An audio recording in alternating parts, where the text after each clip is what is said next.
സ്നേഹ എന്നൊരു ഭക്ത പറഞ്ഞിട്ടുണ്ട്, അന്യമതസ്ഥർക്ക് ഹിന്ദു വിവാഹ വേഷത്തിൽ അവിടെ വന്ന് വിവാഹം നടത്താൻ കഴിയുമോന്ന്.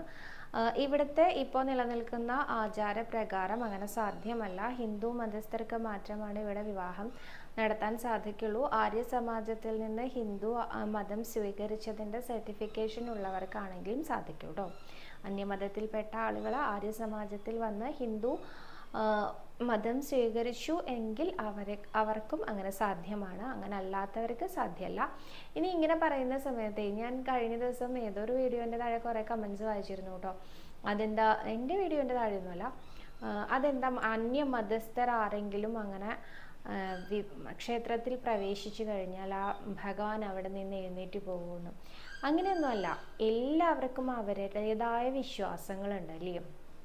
ഓരോ മതത്തിനും ഓരോ തരത്തിലാണ് വിശ്വാസം.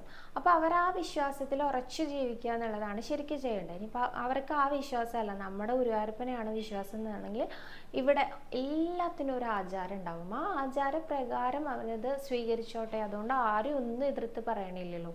അപ്പം നമ്മളൊരു ഓഫീസിൽ പോയി, ഒരു ഗവൺമെൻറ് ഓഫീസിൽ പോയി കഴിഞ്ഞാൽ നേരെ ചെന്ന് നമുക്ക് അവരുടെ കാര്യങ്ങളൊന്നും ചെയ്യാൻ പറ്റില്ല. അവർ പറയുന്ന ഒരു രീതിയുണ്ട്, ഒരു ചിട്ടയുണ്ട്, ഒരു സമ്പ്രദായമുണ്ട്. അതിനനുസരിച്ച് പോയാലേ നമുക്ക് ആ കാര്യങ്ങളൊക്കെ നേരെയാക്കി എടുക്കാൻ പറ്റുള്ളൂ. അതേമാതിരി തന്നെ നമ്മളിവിടെ ഗുരുവായൂരപ്പൻ്റെ അടുത്തേക്ക് ആരോടും വരണ്ടെന്ന് പറയണില്ല, എല്ലാവർക്കും വരാം.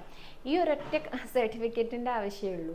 അത് ഇപ്പം നിങ്ങൾ ഹിന്ദുമതം സ്വീകരിക്കാൻ തയ്യാറാണെങ്കിൽ സ്വീകരിക്കൂ, എന്നിട്ട് ഇവിടെ വന്ന് തൊഴൂ. ഇനി സ്വീകരിക്കാൻ തയ്യാറല്ല എന്നാലും ഞങ്ങൾ തൊഴണം എന്ന് പറയുന്നത് ഇത്തിരി ഒരു ധാർഷ്ട്യമല്ലേ, ഒരു അഹങ്കാരമല്ലേ? എനിക്കങ്ങനെ തോന്നാറുണ്ട് കേട്ടോ.